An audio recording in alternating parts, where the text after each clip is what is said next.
오늘 우리에게 주시는 하나님의 말씀은 신약성경 마가복음 11장 15절에서 19절까지 말씀입니다. 오늘 우리에게 주시는 하나님의 말씀은 신약성경 마가복음 11장 15절에서 19절까지 말씀 되겠습니다. 영상을 통해서 예배하시는 분들도 함께 찾으셔서 한 목소리로 서로 교독하겠습니다. 제가 15절, 여러분들이 16절요. 그들이 예루살렘에 들어가니라. 예수께서 성전에 들어가사 성전 안에서 매매하는 자들을 내쫓으시며 돈 바꾸는 자들의 상과 비둘기 파는 자들의 의자를 둘러 엎으시며 아무나 물건을 가지고 성전 안으로 지나다님을 허락하지 아니하시고 이에 가르쳐 이르시되 기록된 바 내 집은 만민이 기도하는 집이라 칭함을 받으리라고 하지 아니하였느냐. 너희는 강도의 소굴을 만들었도다 하시매 대제사장들과 서기관들이 듣고 예수를 어떻게 죽일까 하고 꾀하니 이는 무리가 다 그의 교훈을 놀랍게 여김으로 그를 두려워함일러라. 19절 다 같이요. 그리고 날이 저물매 그들이 성 밖으로 나가더라. 아멘. 오늘 봉독한 말씀을 가지고 강도의 소굴을 성전으로 라는 제목으로 말씀을 함께 나누도록 하겠습니다. 코로나와 사투를 벌이고 있는 이탈리아 병원의 30대 의사인 한 사람의 고백입니다. 이 의사는 무신론자였습니다. 그의 이름은 율리안 우르반이라고 하는 사람입니다. 그의 고백은 이러합니다. 2주 전까지 나와 나의 동료들은 무신론자였다. 우리는 하나님의 임재 같은 것에 의지하지 않았고 사람을 치료하는 논리적인 학문을 배웠다. 나는 언제나 나의 부모님이 교회에 가는 것을 비웃곤 했다. 9일 전 75세의 한 목사님이 바이러스 확진자로 우리에게 도착했다. 그는 점잖은 분이었지만 호흡하기에 심각한 문제를 가지고 있었으며 병원까지 성경을 지니고 왔다. 그는 주위에 죽어가는 이들을 손을 잡아줄 뿐만 아니라 그들에게 성경을 읽어주곤 했다. 그리고 그것은 우리에게 깊은 인상을 주었다. 우리가 처음으로 그가 전하는 말을 들었을 때 우리는 모두 피곤함에 눌리고 낙담한 의사들이었으며 정신적으로나 육체적으로 끝난 상태였다. 하지만 지금 우리는 고백할 수 있다. 한낱 인간인 우리는 매일 수많은 사람이 죽어나가는 이 상황에서 더 이상 할 수 있는 것은 없다고 말이다. 우리는 지쳤고 우리의 동료 2명은 사망했으며 다른 동료들은 바이러스에 확진되었다. 그런데 인간이 할 수 있는 일이 없음을 깨닫는 순간 동시에 우리는 하나님의 살아계심을 깨닫게 되었다. 또한 우리는 하나님이 필요한 약한 존재임을 깨닫게 되었다. 어제 75세의 그 목사님은 돌아가셨다. 하지만 이후로 짧은 몇 분의 휴식 시간이 주어질 때마다 우리는 하나님께 도움을 구하기 시작했다. 30대 무신론자 의사의 고백이 많은 사람들을 감동케 하고 또 그의 간증과 그의 고백이 도전을 주고 있습니다. 무신론자였던 의사가 예수님을 인정하고 하나님께로 돌아오기까지 그의 결단과 용기가 대단하지만 결코 쉽지는 않았을 거다라는 생각을 해보게 됩니다.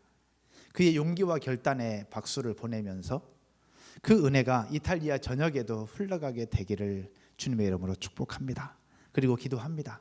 하지만 모든 사람들이 이러한 용기와 결단을 갖게 되는 것은 아닙니다. 용기를 갖고 결단해보려고 하지만 쉽지 않습니다. 왜냐하면 익숙한 삶을 벗어나서 돌이키는 것이 쉽지 않고 또 그렇게 사는 것이 쉽지 않기 때문에 그러합니다. 오늘의 본문의 모습을 보면 더더욱 그러합니다.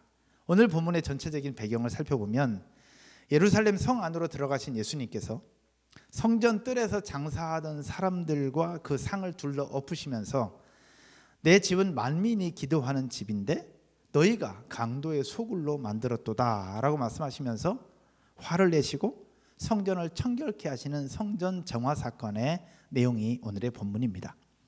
당시 상황을 이해하기 위해서 좀 더 자세하게 살펴보면 예루살렘이라고 하는 성 안에 하나님을 예배하기 위해서 만들어진 거룩한 성전이 있었습니다. 예수님 당시 이 성전은 헤롯 대왕에 의해서 다시 건축된 성전이었습니다. 예루살렘 성문을 지나서 성전 구역에 이르게 되면 먼저 이방인들에게도 개방된 바깥들이 있었습니다. 이 바깥들은 담으로 둘러싸여 있었지만 이방인들도 자유롭게 드나들 수 있었던 공간입니다. 그렇기 때문에 이곳을 이방인의 뜰이라고 불려왔습니다. 이방인의 뜰을 지나면 성전의 핵심 부인 성소와 지성소, 그리고 그것을 둘러싸고 있는 제사장의 뜰이 있습니다.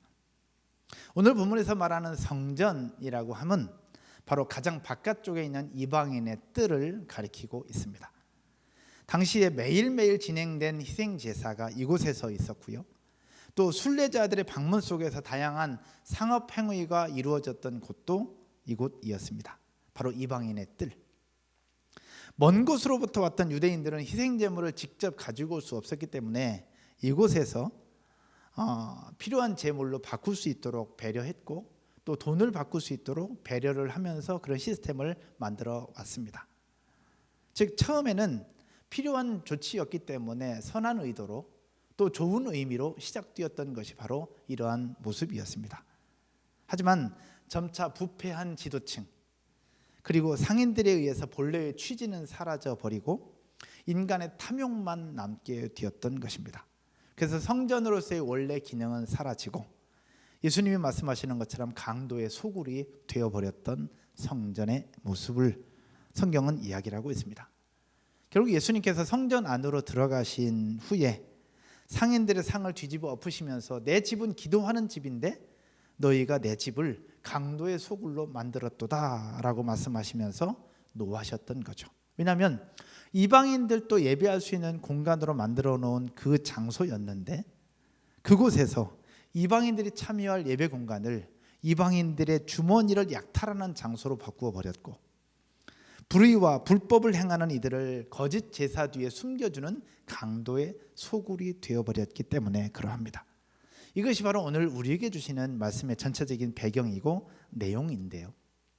근데 우리가 매일 성경을 통해서 매일매일 말씀을 묵상하면서 여러분도 아시는 것처럼 앞선 본문에서 열매 없이 잎사귀만 무성했던 무화과 나무가 등장을 합니다. 예수님께서 그 열매 없이 잎사귀만 무성한 무화과 나무를 보시면서 저주하시죠. 앞으로는 열매를 맺지 못할 것이라고요. 그리고 나서 그 다음 본문에서는 뭐가 나오느냐, 십자가 고난을 말씀하시는 예수님 앞에서 주의 날에 하나는 좌편에 하나는 우편에 우리를 앉혀달라고 예수님에게 요청하는 야고보와 요한의 모습이 나오고, 이런 두 제자들의 모습을 보면서 분노하는 또 다른 제자들의 모습이 기록되고 있습니다. 모두 다 안타까운 내용들입니다. 주제는 다르지만 말씀하고자 하는 내용은 한 가지라고 생각을 합니다. 결국은 예수님께서 둘러 엎으실 수밖에 없었던 안타까운 이야기들. 그러면 여기서 우리가 한번 생각을 해볼 때에 사랑도 많으셨고 긍휼함도 가득하셨던 예수님께서 왜 상을 둘러 엎으셔야만 했을까? 바꾸어서 말하면 내 집은 기도하는 집이었는데 왜 강도의 소굴이 되었는가? 또 강도의 소굴이 된 이 성전을 다시 하나님을 예배하는 거룩한 성전으로 만들려면 어떻게 해야 될까? 오늘 말씀을 함께 나누면서 저와 여러분이 나 자신을 한번 돌아보고 새롭게 깨달으면서 새롭게 결단하는 저와 여러분 모두가 되시기를 주의 이름으로 축원드립니다. 첫 번째로, 강도의 소굴이 되어버린 이 성전을 다시 하나님을 예배하는 거룩한 성전으로 만들려면 어떻게 될까? 첫 번째는 이것입니다. 따라서 한번 할까요? 익숙함을 벗으라. 익숙함을 벗으라. 지난 주일이었습니다. 온라인 주일 예배를 마치고 사역자들과 함께 점심을 먹던 중에 오늘 기도하셨던 박선화 전사님께서 이렇게 이야기를 했습니다. 목사님, 예배가 끝나고 나면 항상 왁자지껄하면서 사람들로 붐비던 이곳인데 이젠 조용함이 계속되니까 이것도 익숙해지는 것 같아서 속상합니다 라는 이야기를 하셨습니다. 그 순간 저는 깨달았습니다.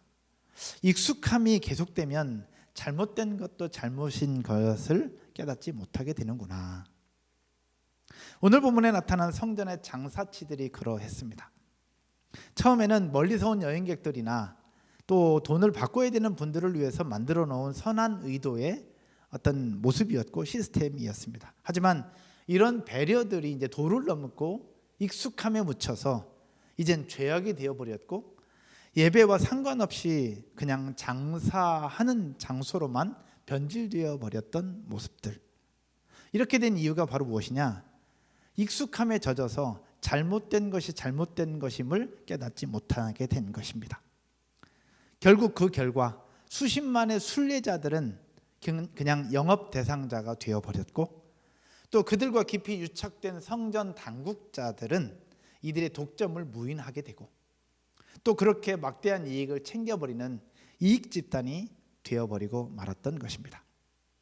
오늘 보면 15절에서 예수님께서 하셨던 행동을 기록하고 있습니다. 15절 여러분이 같이 한번 읽어볼까요? 같이 읽겠습니다. 그들이 예루살렘에 들어가니라. 예수께서 성전에 들어가사 성전 안에서 매매하는 자들을 내쫓으시며 돈 바꾸는 자들의 상과 비둘기 파는 자들의 의자를 둘러 엎으시며. 결국은 예수님께서 이렇게 하실 수밖에 없었던 것이죠. 사랑하는 여러분, 어쩌면 성전에서 장사하던 이 장사치들은 어떤 모습이냐? 앞선 본문에서 이야기하고 있는 것처럼 열매 없이 잎사귀만 무성했던 무화과 나무의 모습과도 같다라고 볼 수 있습니다. 잎사귀가 무성하니 열매가 없음에도 불구하고 익숙함에 젖어서 문제를 깨닫지 못하는 상태. 강도의 소굴이 되어버린 성전의 모습을 보면서도 익숙함 때문에 문제의식을 느끼지 못하고 있었던 그들의 모습들. 주제는 다르지만 핵심 내용은 같다라는 겁니다. 결국 직접 물건을 파는 사람이건 돈을 바꾸는 사람이건 간에 같이 어울리면서 그렇게 서로 묵인해주고 서로의 이익을 챙겨주고 있었던 모습이 나타나고 있는 것입니다. 앞선 본문의 제자들은 어떠합니까? 앞선 본문의 제자들도 마찬가지였습니다. 주님의 영광의 날이 되면 하나는 우편에 하나는 좌편에 앉게 해달라고 청탁하는 야고보와 요한. 그 두 제자의 모습을 보면서 분노하던 제자들은 어떠합니까?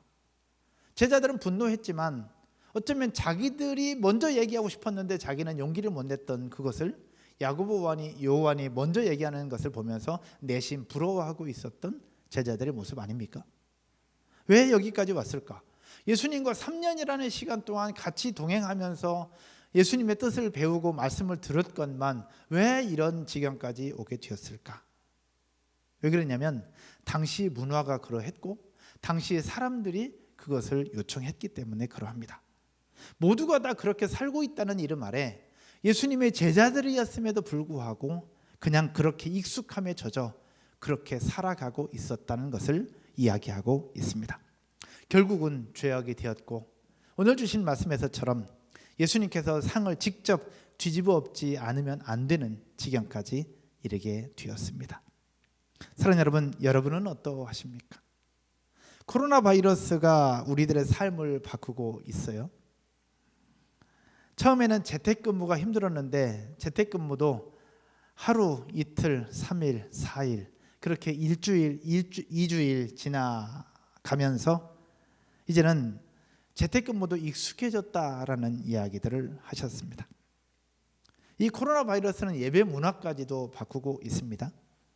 주일 아침 일찍 일어나서 아이들 재촉하고 또 때로는 싸우기도 하고 그렇게 부랴부랴 예배에 참석했었는데 그런 모습은 어디론가 사라져버리고 어느 순간 여유 있게 일어나서 아침 먹고 TV를 켜고 유튜브에 접속해서 영상 예배를 드리고 있습니다.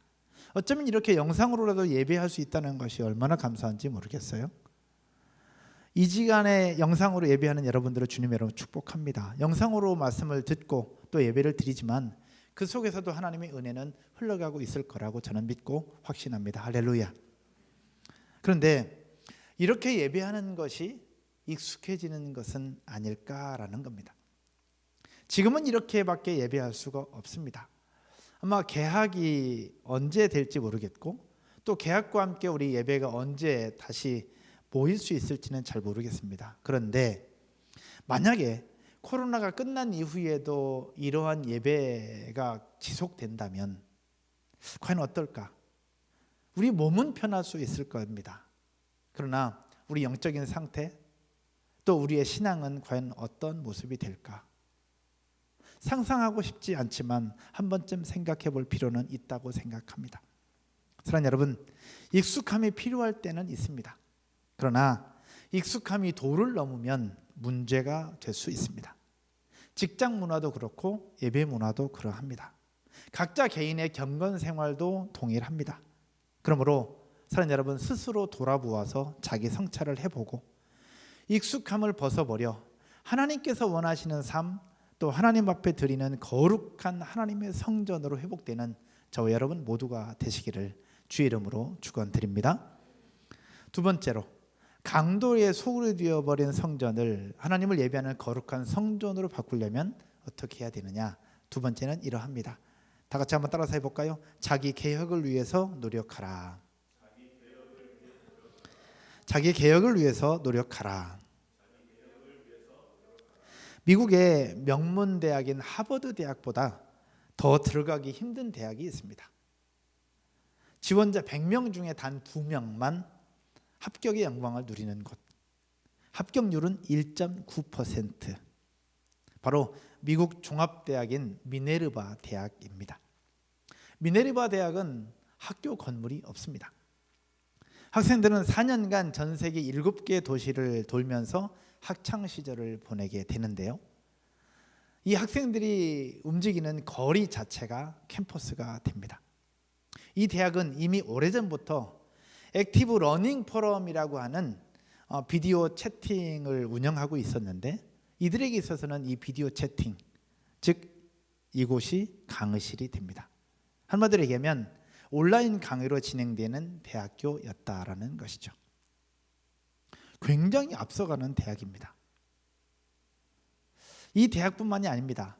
코로나가 시작된 중국 대학은 어떻게 운영되고 있는지 혹시 아십니까? 중국 대학은요, 이미 온라인으로 강의가 시작되었고 지금도 진행되고 있습니다. 근데 제가 충격을 받게 된 내용은 무엇이냐? 강의 매 시간마다 수강할 수 있는 패스워드가 다르게 주어진다는 겁니다. 한마디로 얘기해서 강의 시간을 놓치면 그 강의를 들을 수 없다는 것이죠.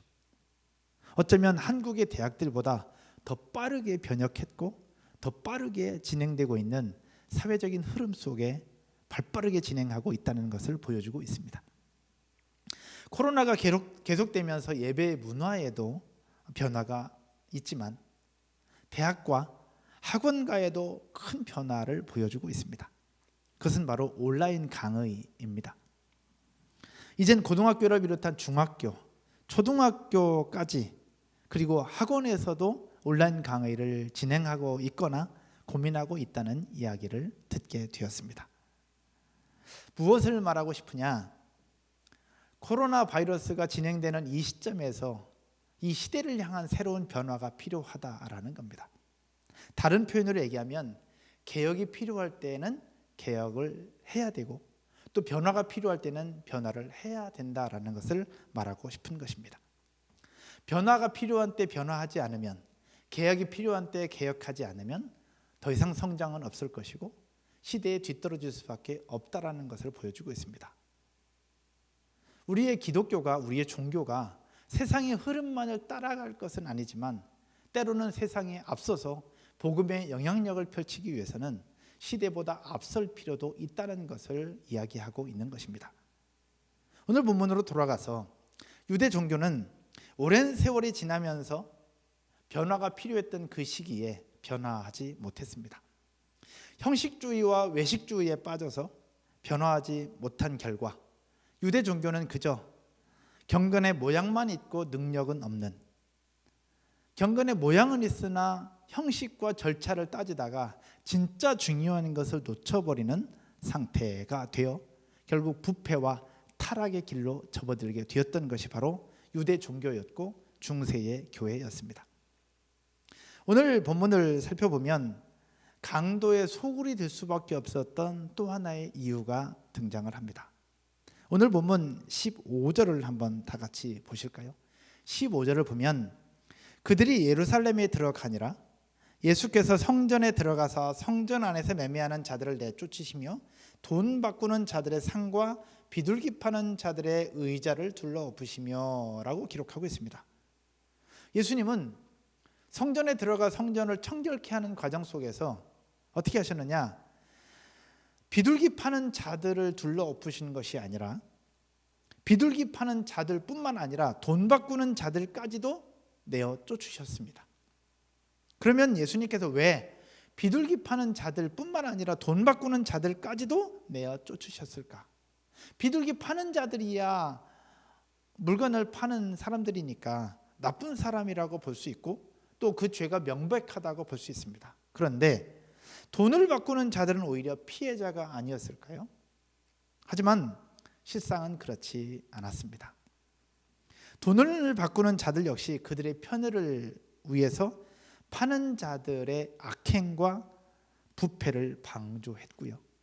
결국 그들의 잘못임을 알면서도 개혁하지 못했던 것입니다.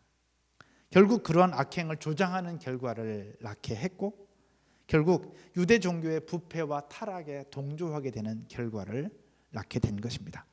그래서 예수님은 비둘기 파는 자들이나 돈을 바꾸는 자들 모두를 다 내어 쫓으시고 상을 다 뒤집어 엎으셨던 것이죠.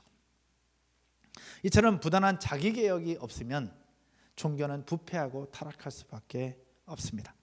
왜냐하면 종교는 근본적으로 부패한 인간들과 관계된 것이기 때문에 그러합니다. 그래서 중세교회를 보면 이런 모습들이 확연하게 드러나고 있습니다. 중세교회는 자기 개혁이 없었기 때문에 결국 종교적으로 암흑기라 불리는 때를 지나야 했고요. 성직자들은 면죄부를 팔아서 자기들의 탐욕을 채우는데 급급했습니다. 이런 모습을 알고 또 보면서도 개혁이 필요했는데 그 개혁을 이루어내지 못했던 때가 바로 그때였습니다. 다행인 것, 그래도 감사한 것은 중세교회 때에 루터와 칼뱅, 찌빙글리오 같은 깨어있는 성직자들에 의해서 종교개혁이 일어나게 됐고 그 결과 오늘날까지 우리가 이렇게 예배할 수 있게 되었던 것, 감사하면서도 한편으로는 마음이 아픈 내용이기도 합니다. 그렇다면 오늘날 이 땅의 교회는 과연 어떠할까요? 안타까운 일이지만 오늘 이 땅에 있는 교회들 중에서도 유대교나 중세 카톨릭의 전체를 밟고 있는 교회들이 많이 있다고 생각을 합니다. 잘못된 것을 알면서도 잘못됐다고 이야기를 하지 못합니다. 개혁이 필요한 것을 알면서도 개혁을 할 용기와 결단을 하지 못합니다. 시대의 변화나 시대의 요구가 있음을 알면서도 여기에 반응하거나 때로는 반대하지 못한 채 그냥 그 속에 묻혀가고 있는 경우, 나몰라라 하는 경우도 많이 있다라는 것입니다. 그런데 우선 다른 교회를 예로 들기보다 우리 공동체인 더 행복한 교회를 먼저 살펴보았으면 좋겠습니다. 예배는 거룩한가? 담임 목사를 비롯한 사역자들은 거룩한가? 우리의 셀 공동체와 셀 모임은 거룩한가? 교회 학교는 잘 운영되고 있는가? 나를 비롯한 우리 성도들은 거룩한 삶을 살고 있는가? 세상 속의 그리스도인으로서 영향력을 행하고 있는가? 더 나아가서 시대를 앞서는 복음의 영향력을 가지고 있는가? 등등 우리의 모습을 한번 돌아보고 자기 성찰을 해봐야 된다라고 생각을 합니다. 사랑하는 여러분, 우리 스스로를 돌아보면서 잘하고 있는 것은 잘하고 있다고 칭찬을 할 필요가 있습니다. 그러나 잘못된 것이 있다면 바로잡고 또 잘못된 것은 철저하게 개혁하는 용기와 결단을 통하여 우리 교회는 거룩한 하나님의 성전이 되어갈 것입니다. 또한 우리 교회뿐만 아니라 각자의 삶과 신앙도 거룩한 하나님의 성전인 몸으로서 살아가게 될 것입니다. 무신론자 의사가 그동안 살아왔던 모든 삶을 접고 하나님의 존재를 인정하고 하나님의 필요성을 깨닫고 그렇게 간증하기까지 쉬웠겠습니까? 결코 쉽지 않았을 것입니다. 그러나 그의 용기와 결단이 있었던 만큼 또 다른 사람들을 깨우고 살리는 축복의 통로가 되는 것처럼 저와 여러분 모두, 특별히 우리 교회가 그렇게 도전하고 용기와 결단과 소망을 가지고 다시 일어설 때에 더더욱 행복한 교회가 될 것이고 그 어떤 공동체보다 더 강한 공동체가 될 거라고 확신합니다. 아멘이십니까? 함께 동참하고 함께 동의하고 또 함께 그 꿈을 이루어가는 저와 여러분 모두가 되시기를 주의 이름으로 축원드립니다. 말씀의 결론을 맺으면서요, 여러분 혹시 지미 스웨거 목사님이라고 들어보신 적 있으십니까? 지미 스웨거 목사님은 미국 TV 설교가 중에서 가장 영향력 있었던 분이었고요, 성경 주석을 쓰는 것은 물론이요, 수많은 종교 지도자들, 수많은 성도들, 심지어 예수님 믿지 않는 사람들에게까지도 영향력이 있었던 대단한 분 중에 한 분이 바로 지미 스웨거 목사님이셨습니다. 그런데 어느 날 이 목사님이 몸을 파는 여인들이 거주하는 곳에 드나들다가 들통이 나고 맙니다. 그 소식이 들려지면서 그를 존경하고 사랑했던 수많은 성도들은 물론이요, 사회에 있는 수많은 사람들이 그를 비난하기에 앞장섰고 또 수많은 성도들은 상처를 받게 되었습니다. 아닐 거야, 분명히 아닐 거야, 잘못된 걸 거야, 그럴 일이 없어 라고 생각하며 아니기를 바랬으나 지미 스웨거 목사님은 TV 방송에 나와 사실이었음을 고백하면서 온 성도들 앞에, 전 세계의 수많은 팬들 앞에 죄송하다고 사죄하셨습니다. 시간이 흐른 후에 한 기자가 지미 스웨거 목사님을 찾아갔습니다. 그리고선 질문을 합니다. 목사님, 그렇게 하면 안 된다는 것을 누구보다도 잘 아실 텐데 왜 그렇게 하셨습니까? 도대체 이유가 무엇입니까? 라고 물었습니다. 그때 지미 스웨거 목사님은 이렇게 말씀하셨습니다. 나의 죄악을 고백할 사람이 아무도 없었습니다. 끊고 싶었는데 끊을 수 없었습니다. 죄송합니다. 대한민국에 N번방이라고 불리는 디지털 성범죄가 드러났고 운영자가 잡혔습니다. 수많은 사람들이 연루되었고 어떤 이는 극단적인 선택을 하기도 했습니다. 왜 여기까지 왔을까? 지미 스웨거 목사님은 왜 거기까지 갔을까? N번방 사태는 왜 여기까지 왔을까? 극단적인 선택을 한 사람은 왜 여기까지 왔으며 왜 극단적인 선택까지 하게 되었을까? 처음부터 악한 마음을 가지고 있었던 사람도 있었을 겁니다.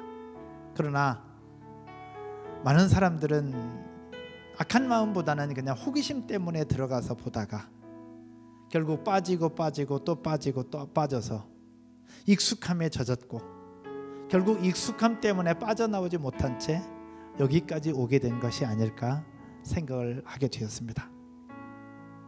오늘 본문에 나타난 강도의 소굴이 되어버린 성전, 이 강도의 소굴이 하나님의 성전이 되려면 어떻게 해야 될까? 여러분과 함께 나눴던 것처럼 익숙함에서 벗어나서 스스로를 돌아보면서 개혁해야만 강도의 소굴이 된 성전이 하나님을 예비하는 거룩한 성전이 될 수 있습니다. 하지만 쉽지 않습니다. 왜냐하면 주위의 시선이 두렵고 또 내가 익숙한 것을 내려놓으면 안 될 것 같은 그런 생각들 때문에 안 된다는 것 알고 잘못된 것임을 알면서도 벗어나지 못하고 있는 것이죠. 하지만 오늘 말씀을 보면 철저하게 안 되는 것은 안 된다고 말씀하시고 고칠 것은 고쳐야 되고 개혁할 것은 개혁해야 된다고 말씀하시며 뒤집어 엎으셨던 예수님의 행동에 사람들이 어떻게 반응하고 있는가를 오늘 성경은 이야기를 하고 있습니다. 오늘 보면 18절 다 같이 한번 읽어보도록 하겠습니다. 오늘 보면 18절입니다. 같이 봉독하겠습니다. 대제사장들과 서기관들이 듣고 예수를 어떻게 죽일까 하고 꾀하니 이는 무리가 다 그의 교훈을 놀랍게 여김으로 그를 두려워함일러라. 아멘. 유대 종교 지도자들은요, 예수께서 성전을 정화하고 자신들을 강도 높게 비난하는 부분들을 보면서 예수를 처단하려고 합니다. 하지만 그들은 예수를 함부로 죽일 수 없었습니다. 왜냐하면 예수님의 말과 행동에 죄가 없었기 때문입니다. 또한 죄가 없었을 뿐만 아니라 수많은 무리들이 그의 말씀을 듣고 순종하며 그를 지지하고 그를 따랐기 때문에 그러했습니다. 사랑하는 여러분, 진리를 알지니 진리가 너희를 자유케 하리라는 말씀을 아실 것입니다. 예수께서 보여주셨던 것처럼 진리 되신 예수님께서는 진리를 행하셨고 진리 가운데 살아가셨습니다. 그 진리를 행하며 진리 가운데 사셨기에 예수님은 주변 사람이 두려운 것이 아니라 주변 사람들이 예수를 두려워했던 부분을 오늘 성경은 보여주고 있습니다. 즉 진리 가운데 살면 두려움이 아니라 평안이 찾아오게 된다라는 것입니다. 오히려 세상이 두려워하는 존재가 된다라는 것이지요. 오늘 함께 예배하는 저와 여러분, 특별히 영상을 통해서 예배하는 여러분 모두에게도 우리가 그동안 살아왔던 삶을 한번 돌아볼 때에 아닌 것은 아니다라고 이야기를 하고 또 변화될 것은 변화되어야 되지만 어떨 때는 익숙함 때문에 쉽게 내려놓지 못할 수 있고 익숙함 때문에 변화가 두려울 수도 있습니다.